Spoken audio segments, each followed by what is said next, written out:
Hello friends, आप सभी लोगों का बहुत बहुत स्वागत है प्लूटस आईएएस में। मित्रों, दोस्तों, स्वागत, वंदन, अभिनंदन। आज मैं आपके सामने ज्योग्राफी के एक ऐसे महत्वपूर्ण टॉपिक को लेकर आया हूं जिससे संबंधित कुछ कंसेप्चुअल महत्वपूर्ण क्वेश्चन बनते हैं। और यहाँ पर यदि हमें कुछ कंसेप्चुअल क्लियरिटी नहीं रह पाती है तो आगे आने वाले इससे संबंधित प्रश्नों में दिक्कत आती है। चलिए इसको हम लोग समझने का प्रयास करते हैं। ये जो पृथ्वी है, जैसे ये जो पृथ्वी है, अब इस पृथ्वी के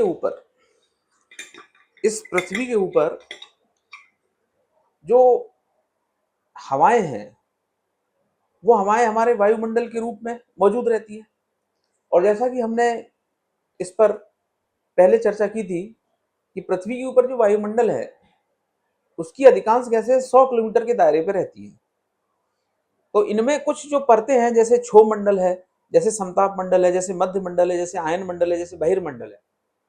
तो अधिकांश जो गैसें हैं वो क्षोभ मंडल में ही उनकी मौजूदगी रहती है।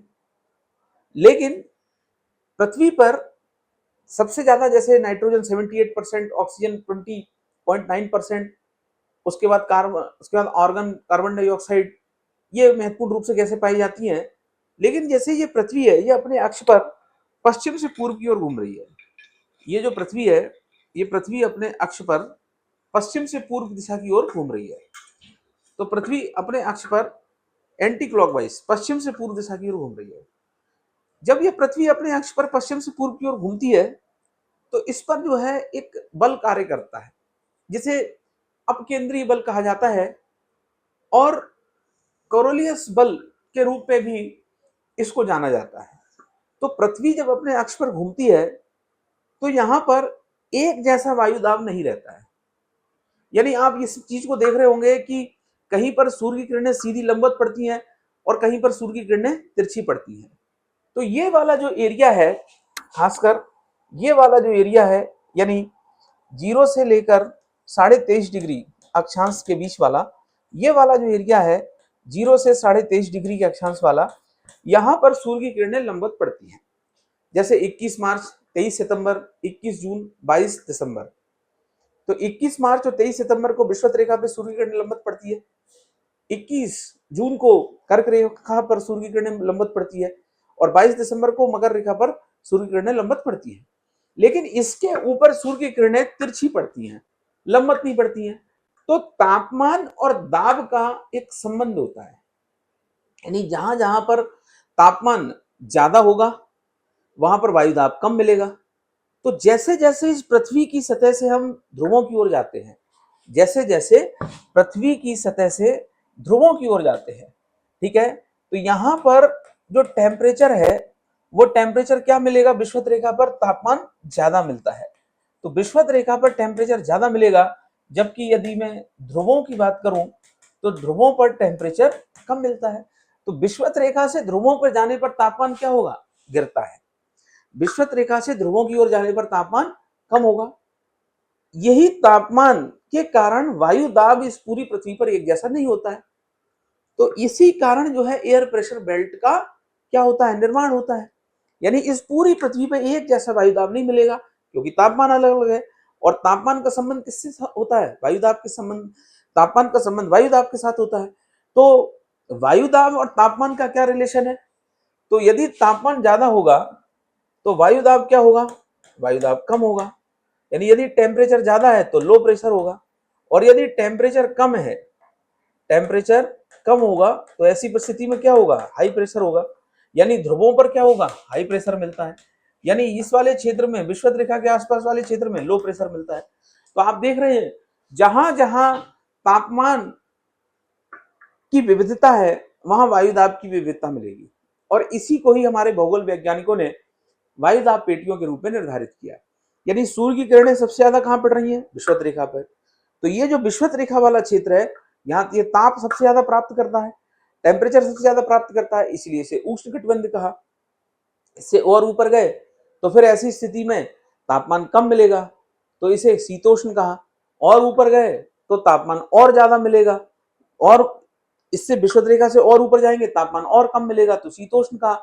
और ऊपर जाएंगे तो तापमान जो है बहुत कम मिलेगा, यानी ध्रुवों पे बर्फ जमी रहती है, तो इसे क्या कहा, इसे शीत कटिबंध कहा। तो ये तापमान के आधार पर पृथ्वी पर ताप कटिबंधों को, टेम्परेचर बेल्ट जो है वो बनाए। इसी प्रकार पृथ्वी पर वायुदाब एक जैसा नहीं होता है, तो हमने क्या किया, वायुदाब की पेटियां जो है उनको भूगोल वैज्ञानिकों ने अपने हिसाब से निर्धारित किया। जैसे समझने का प्रयास करते हैं इसको, जैसे यदि मैं एक आपके सामने डायग्राम बनाने का प्रयास करूं, इसी को ही एक डायग्राम इसमें बनाने का प्रयास करते हैं। जैसे ये पृथ्वी है, अब इस पृथ्वी पे ये जो है 0 डिग्री अक्षांश रेखा है, ये 0 डिग्री अक्षांश रेखा है, और इसे हम विषुवत रेखा कहते हैं, विषुवत रेखा कहते हैं। अब यहां से 10 डिग्री ऊपर और 10 डिग्री नीचे जो है, ये वाला जो नॉर्थ और 10 डिग्री साउथ, ये वाला जो क्षेत्र होता है इसे उष्ण कटिबंध कहते हैं। कैसा क्षेत्र है ये, यहाँ पर तापमान ज्यादा होता है, यानी ये उष्ण जो है कटिबंध वाला क्षेत्र है, यहाँ पर तापमान ज्यादा होता है। तो यहाँ पर तापमान ज्यादा होगा, यानी हमेशा सूर्य का टेम्परेचर क्या होता है यहाँ पर ज्यादा, तो यहाँ पर जब तापमान ज्यादा होगा तो वायु दाब जो है वो क्या होता है, कम होता है, ठीक है, जिसके कारण इसे विषुवत रेखीय निम्न वायुदाब पेटी के नाम से जाना जाता है। विषुवत रेखीय निम्न वायु दाब पेटी के नाम से जाना जाता है, विषुवत रेखीय लो प्रेशर बेल्ट के नाम से जाना जाता है। इसके बाद और ऊपर गए तो इसे कहा 23.5 डिग्री नॉर्थ, और इसे कहा जो है 35 डिग्री नॉर्थ, और ऊपर गए तो 45 डिग्री नॉर्थ, और ऊपर गए तो 66.5 डिग्री नॉर्थ, अब और ऊपर गए तो यहाँ पर 80 डिग्री नॉर्थ, और यहाँ पर गए 90 डिग्री। ठीक इसी प्रकार दक्षिण में तो 23.5 डिग्री साउथ से लेकर कहाँ पर जाएंगे, जो है 35 डिग्री साउथ में, फिर गए 45 डिग्री साउथ, और गए 66.5 डिग्री साउथ, और गए यहाँ पर 80 डिग्री साउथ, और यहाँ पर गए 90 डिग्री। तो ये मैंने कुछ बातें आपको बताने का यहाँ पर प्रयास किया। अब इसे क्या कहा, इसे कहा उपोष्ण उच्च वायु दाब पेटी। इसे क्या कहा, उपोष्ण उच्च वायु दाब पेटी। इसे क्या कहा, ध्रुवीय उपध्रुवीय निम्न वायु दाब पेटी, निम्न वायु दाब पेटी। इसे भी कह दिया उपध्रुवीय निम्न वायु दाब पेटी। इसे कह दिया ध्रुवीय उच्च वायु दाब पेटी। इसे भी कह दिया ध्रुवीय उच्च वायु दाब पेटी।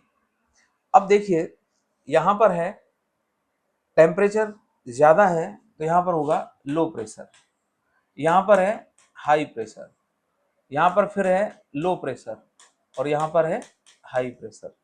ठीक इसी प्रकार यहां पर है हाई प्रेशर, यहां पर है लो प्रेशर, और यहां पर क्या है, हाई प्रेशर।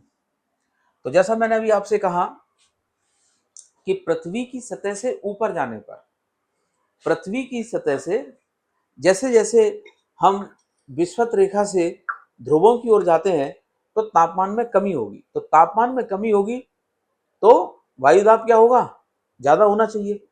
तो ध्रुवों पे सबसे ज्यादा वायुदाब होगा और विषुवत रेखा पे सबसे कम वायुदाब। तो आप देखिए यहां पर ऐसा नहीं होता है, यानी जब हम इस पृथ्वी के बारे में पढ़ते हैं तो ऐसा नहीं होता। देखिए आप, यहाँ पर लो प्रेशर है, यहाँ पर हाई प्रेशर है, और यहाँ पर क्या है, फिर लो प्रेशर है। तो यहाँ पर लो प्रेशर क्यों, कैसे आया? क्योंकि जैसे जैसे विषुवत रेखा से ध्रुवों की ओर जाते हैं तो क्या होगा, टेम्परेचर जो है उस टेम्परेचर में क्या होती है, गिरावट आती है। जब टेम्परेचर में गिरावट आ गई तो प्रेशर, वायुदाब क्या होगा, ज्यादा होगा। तो वायुदाब यहाँ पर ज्यादा होना चाहिए, तो यहाँ पर लो प्रेशर कैसे बन गया, यहाँ पर एलपी कैसे आ गया, यहाँ पर लो प्रेशर कैसे बन गया, इसको हम लोग समझने का प्रयास करेंगे। देखिए होता क्या है, जब पृथ्वी, इसे जो है कोरोलिस जो है महोदय ने, फिरल महोदय ने इसको समझाया।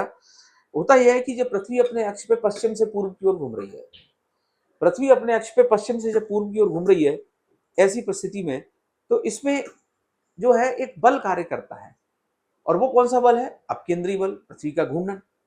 और इसे कोरोलिस महोदय ने इसके बारे में वर्णन करने का प्रयास किया।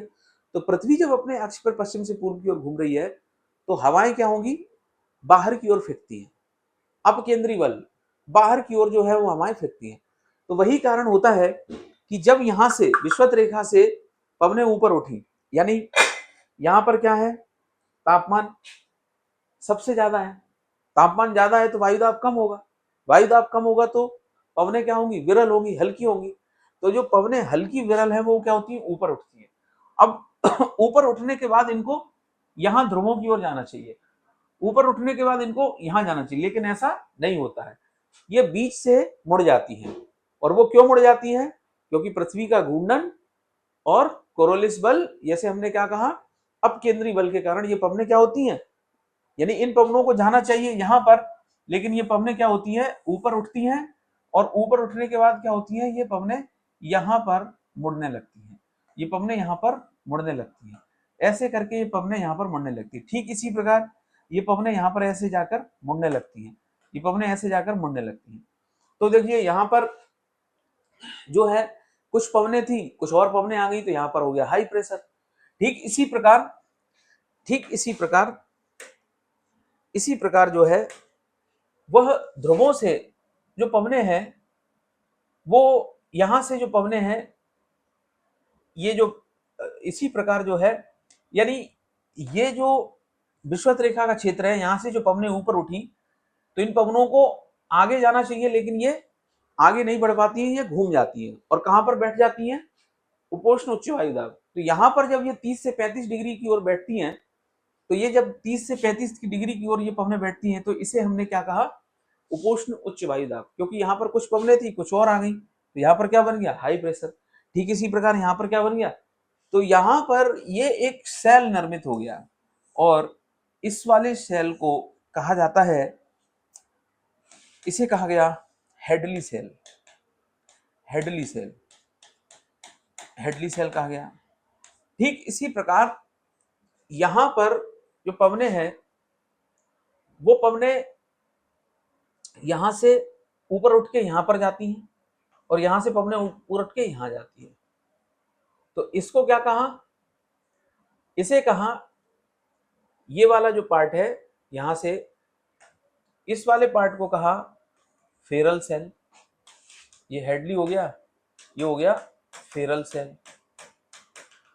ठीक इसी प्रकार यहां से पवनें यहां उठ के जा रही हैं, यहां से पवनें यहां जा रही हैं, तो इसको क्या कहा, फेरल सेल कहा, फेरल सेल कहा। और इससे ऊपर वाला 80 से 90 वाला, ये वाला जो रीजन है, इसे पोलर सेल कहा, ध्रुवीय जो है चक्र कहते हैं, सेल या चक्र कहते हैं। इसी प्रकार ये 80 से 90 वाला, यहाँ वायुदाब क्या होता है, ज्यादा होता है, तो इसे क्या कहा, ध्रुवीय सेल कहा, ध्रुवीय सेल कहते हैं। अब हेडली सेल, फेरल सेल और ध्रुवीय cell, Hadley cell, Ferrel cell, और ये 80, ये 90, ये कौन सा है, ध्रुवीय, ये वाला जो है, ये वाला पार्ट 80 से 90 वाला, ये ध्रुवीय सेल है, ये हो गया। अब देखिए ये जो कोरोलिस जो बल है, जिसके कारण ये पवनें इस प्रकार से यहां पर आकर बैठती हैं, तो फेरल महोदय ने और कोरोलियस बल के कारण एक नियम जो है वो निर्धारित किया गया। वो नियम क्या है कि उत्तरी गोलार्ध में जो पवनें हैं, उत्तरी गोलार्ध में पवनें अपने दाईं ओर मुड़ जाती हैं। उत्तरी गोलार्ध में पवनें अपने दाईं ओर मुड़ जाती है और दक्षिणी गोलार्ध में जो पवनें हैं वो अपनी बाईं ओर मुड़ जाती है, फेरल के नियम के अनुसार। ठीक है, तो क्यों मुड़ती हैं? कोरोलियस बल के कारण मुड़ जाती है। बस यहीं से हमको सारी चीजें याद हो जाएंगी। जैसे अभी थोड़ी देर पहले मैंने कहा कि जो पवनें हैं वो हाई प्रेशर से लो प्रेशर की ओर आगे बढ़ती है। तो सबसे ज्यादा तापमान कहां पर कम होता है? ध्रुवों पर। तो यहाँ पर क्या है? High pressure. अब पवनें हाई से लो की ओर चलेंगी, लेकिन आपको यहाँ पर खड़ा होना है। और जैसा मैंने कहा उत्तरी गोलार्ध में पवनें अपने दाईं ओर मुड़ जाती है, तो यानी यहाँ से पवनें अपने दाईं ओर मुड़ जाएंगी। यानी ये पवनों को आना तो सीधे चाहिए था, लेकिन ये पवनें कैसी मुड़ गई? अपने दाईं ओर मुड़ गई। पवनें कैसे मुड़ गई? अपनी दाईं ओर, उत्तरी गोलार्ध में। ठीक इसी प्रकार इन पवनों को क्या कहा? तो इन पवनों को हमने ध्रुवीय पवनें कहा। ठीक इसी प्रकार उपध्रुवीय, उपोष्ण उच्च वायुदाब से उपध्रुवीय निम्न वायुदाब की ओर चलने वाली पवनों को पछुआ पवनें कहा जाता है। तो ये अपने पवनें उत्तरी गोलार्ध में अपनी कैसी ओर मुड़ जाएंगी? अपनी दाईं ओर मुड़ जाएंगी। तो ये पवनें ऐसे हो गई, ये पवनें इस प्रकार से मुड़ गई। तो इनको क्या कहा? पछुआ पवनें कहा। इनको पछुआ पवनें कहते हैं। इन्हें पछुआ पवनें, वेस्टर्ली जो है कहा जाता है, इन्हें ध्रुवीय पवनें कहा। अब ठीक इसी प्रकार उपोष्ण उच्च वायुदाब से विषुवत रेखी निम्न वायुदाब पेटी की ओर चलने वाली पवनों को व्यापारिक पवनें कहते हैं। अब हमें खड़े कहां पर होना है? यहाँ पर। तो यहां से हमारा जो राइट होगा, जो दायां होगा, वो ऐसा होगा। ठीक है ना? तो उपोष्ण उच्च वायुदाब पेटी से विषुवत रेखी निम्न वायुदाब पेटी की ओर चलने वाली पवनों को क्या कहा जाता है? व्यापारिक पवनें। तो ये व्यापारिक पवनें अब कैसे चलेंगी? तो थोड़ा व्यापारिक पवनों को देखने का प्रयास करते हैं। व्यापारिक पवनें कैसे चलेंगी? यहाँ पर अपने दाईं ओर, उत्तरी गोलार्ध में अपने दाईं ओर मुड़ जाएंगी। ठीक है ना? तो ये इस प्रकार से पवनें चलेंगी, ये इस प्रकार से पवनें चलेंगी, ये इस प्रकार से पवनें चलेंगी। अब आते हैं दक्षिणी गोलार्ध में। तो ये कौन सी पवनें हो गई? व्यापारिक पवनें। और व्यापारिक पवनों में जो 30 से 35 डिग्री के बीच में, 30 से 35 डिग्री के बीच में जो पवन चलती है, उनमें उसे हम क्या कहते हैं? अस्वक्षांश कहते हैं। क्या कहते हैं? अस्वक्षांश, हॉर्स लैटिट्यूड कहते हैं। अब इसी प्रकार दक्षिणी गोलार्ध में पवनें अपने बाईं ओर मुड़ जाती हैं। पवनें अपने क्या हो जाएंगी? बाईं ओर। तो दक्षिणी गोलार्ध में पवनें अपने बाईं ओर मुड़ जाएंगी, यानी दक्षिणी गोलार्ध में पवनें इस ओर मुड़ेगी। तो उपोष्ण उच्च वायुदाब से उपध्रुवीय निम्न वायुदाब की ओर चलने वाली पवनों को व्यापारिक पवनें क्या अपने बाईं ओर मुड़ जाएंगी। तो ये बाईं ओर, इनको जाना तो सीधा चाहिए था, लेकिन ये कैसे मुड़ गई? बाईं ओर मुड़ गई। तो ये पवनें अपने बाईं ओर मुड़ जाती हैं, ये पवनें अपने बाईं ओर। तो ये हो गया हमारा, कौन सी पवनें हो गई है? व्यापारिक पवनें। व्यापारिक पवनें हो गई। अब आते हैं पछुआ पवनें। तो पछुआ पवनें कैसे चलेंगी? उपोष्ण उच्च वायुदाब पेटी से उपध्रुवीय निम्न वायुदाब पेटी की। तो यहां से लेफ्ट कैसा होगा? ऐसा होगा। लेफ्ट मतलब इस डायरेक्शन में, मतलब ये इस डायरेक्शन में, लेफ्ट जो है वो इस डायरेक्शन में। तो ये जो है पछुआ पवनें चलेंगी। उपोष्ण उच्च वायुदाब पेटी से उपध्रुवीय निम्न वायुदाब पेटी की ओर चलने वाली, यानी यहां से ये लेफ्ट की ओर मुड़ जाएंगी। तो ये कौन सी पवनें होंगी? ये होंगी पछुआ पवनें। तो यहां पर मैं लिख देता हूं पछुआ पवनें।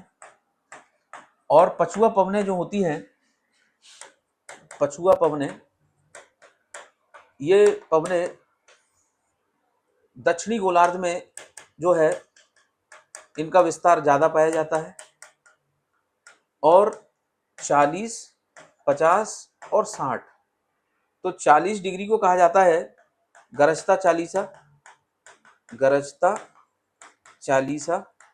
50 को कहा जाता है प्रचंड पचासा, और 60 को कहा जाता है, 60 डिग्री अक्षांश पे जो पवनें चलती हैं, इन्हें कहा जाता है चीखता साठा, चीखता साठा। ठीक है, प्रचंड पचासा।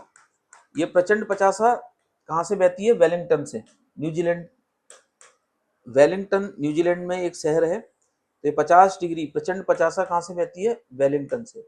ये गरजता 40 है 40 डिग्री अक्षांश पे। ये सब पछुआ पवनों के उदाहरण है। तो पछुआ पवनें कैसे चलती हैं? उपोष्ण उच्च वायुदाब पेटी से उपद्रवी निम्न वायुदाब पेटी की ओर चलती हैं। ये पछुआ पवनें हैं। उपोष्ण उच्च वायुदाब पेटी से उपद्रवी निम्न वायुदाब पेटी की ओर चलने वाली पवनें। अब आते हैं ध्रुवीय पवनें।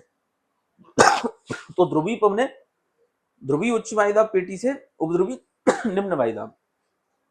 तो दक्षिणी गोलार्ध में अपने बाईं ओर मुड़ेंगी। दक्षिणी गोलार्ध में अपने बाईं ओर मुड़ जाएंगी ये पवनें। दक्षिणी गोलार्ध में ये पवनें अपनी बाईं ओर मुड़ेंगी। दक्षिणी गोलार्ध में ये पवनें अपने बाईं ओर मुड़ेंगी। तो इनको बाईं ओर, इन पवनों को कैसे कैसे चलिए इससे ड्रॉ करते हैं। दक्षिणी गोलार्ध में पवनें अपने बाईं ओर मुड़ेंगी। इनको जाना तो सीधा चाहिए था, लेकिन ये दक्षिणी गोलार्ध में अपने बाईं ओर। ठीक है, तो ये कुछ जो है हमने पवनों के बारे में चर्चा करने का प्रयास किया कि व्यापारिक पवनें जो हैं वो उपोष्ण उच्च वायुदाब पेटी से उपध्रुवी निम्न वायुदाब, उपोष्ण उच्च वायुदाब पेटी से विषुवतरेखी निम्न वायुदाब पेटी की ओर चलने वाली व्यापारिक पवनें।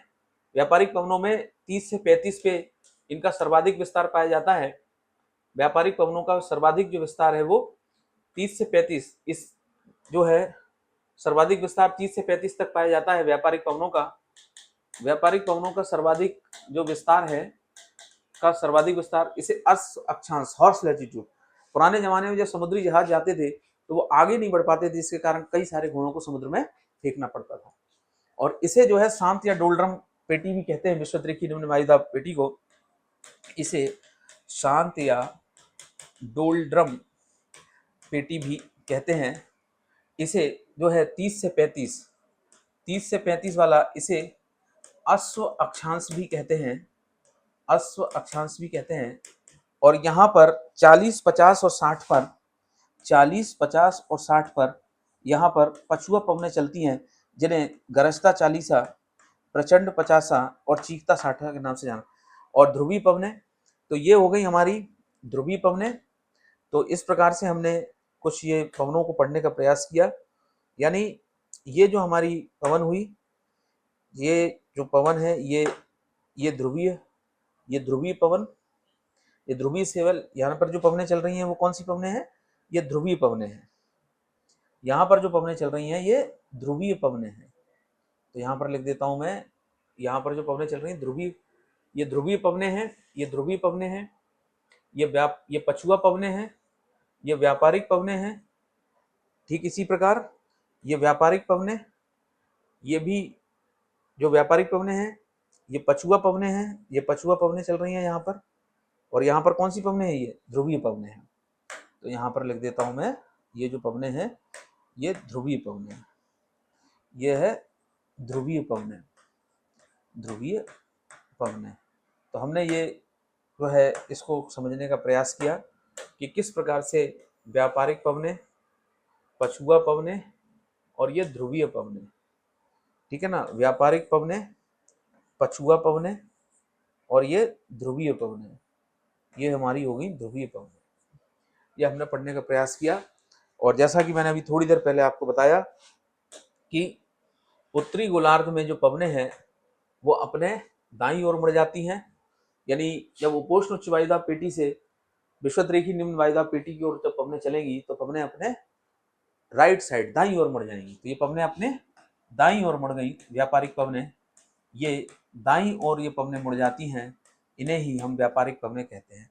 और दक्षिणी गोलार्ध में अपने बाईं ओर मुड़ जाती हैं, दक्षिणी गोलार्ध में ये पवनें अपने बाईं ओर मुड़ जाती हैं, इसे हमने व्यापारिक। और पछुआ पवनें उपोष्ण उच्च वायुदाब पेटी से उपद्रवी निम्न वायुदाब पेटी की, तो ये उत्तरी गोलार्ध में क्या होगा? अपने दाईं ओर मुड़ेंगी। उत्तरी गोलार्ध में अपने दाईं ओर मुड़ेंगी, उत्तरी गोलार्ध में अपने दाईं ओर मुड़ेंगी। तो ये थोड़ा सा इसको ऐसा बनाएंगे, उत्तरी गोलार्ध में ये पवनें जो हैं अपने दाईं ओर मुड़ेंगी। तो दायां इस साइड होगा, ये तो इस साइड, ये थोड़ा सा उत्तरी गोलार्ध में ये पवनें जो हैं अपने दाईं ओर मुड़ेंगी। तो इसको हम ऐसा बनाएंगे थोड़ा सा, उत्तरी गोलार्ध में जो पवनें हैं ये, एक मिनट, उत्तरी गोलार्ध में जो पवनें हैं वो अपने दाईं ओर मुड़ेंगी। तो यहाँ से उपोष्ण उच्च वायुदाब से ये पवनें ऐसे चलेंगी जरा सा। तो इसको थोड़ा सा हम लोग जरा सही करेंगे, इसको ये पवने देखते हैं, उत्तरी गोलार्ध में ये पवने अपने दाईं ओर मुड़ेंगे, उत्तरी गोलार्ध में ये पवने अपनी दाईं ओर मुड़ेंगे, दाईं ओर मुड़ेंगी मतलब ऐसे मुड़ जाएंगे, ये दाईं ओर मुड़ जाएंगे, उत्तरी गोलार्ध में ये पवने आएंगे। तो बस थोड़ा सा इसको, ये कौन सी पवने हैं, ये पछुआ पवने हैं, पछुआ पवने। दक्षिणी गोलार्ध में ये पवने अपनी बाईं ओर मुड़ जाएंगी, बाईं ओर इस साइड सही बना हुआ, बस इसको थोड़ा सा कर लेंगे, ये पछुआ पवने। और उत्तरी गोलार्ध में अपने दाईं ओर, तो दाईं ओर मतलब इस साइड, ये सही है, ये भी सही है, यहाँ पर बाईं ओर बिल्कुल ठीक है। तो उत्तरी गोलार्ध में ये पवने अपने दाईं ओर मुड़ेंगे, उत्तरी गोलार्ध में ये पवने अपने दाईं ओर मुड़ेंगे, पछुआ पवने। व्यापारिक पवने, तो मुझे लगता है हमने इन पवनों के बारे में चर्चा की, और पोलर सेल, हेडली सेल, ध्रुवीय सेल, ये चक्रों के बारे में चर्चा की, और कहा कि ये पवने जब यहाँ से ऊपर उठती हैं तो ये आगे नहीं बढ़ती हैं, ये यहीं पर 30 से 35 डिग्री के अक्षांश पर बैठने लगती हैं, जिसके कारण यहाँ पर कुछ पवने थी, कुछ और आ गई तो वायुदाब ज़्यादा हो जाता है। यही कारण है कि यहाँ वायुदाब ज़्यादा हो जाता है, और ये पवने यहाँ से उठकर यहाँ आती है, जिसके कारण यहाँ वायुदाब कम हो जाता है। तो हाई प्रेशर और लो प्रेशर के बीच की ये कहानी मैंने आपको बताने का प्रयास किया कि क्यों नीचे विषुवत रेखा से ध्रुवों पर जाने पर वायुदाब, तापमान कम होता है तो वायुदाब बढ़ना चाहिए, तो यहाँ वायुदाब क्यों कम हो जाता है, क्योंकि यहाँ से पवने ऊपर उठती हैं और कहाँ पर जाकर बैठती हैं, 30 से 35 डिग्री पर। ठीक इसी प्रकार यहाँ से पवने ऊपर उठती हैं तो ये कहाँ पर जाकर बैठने लगती है, 30 से 35 डिग्री पर।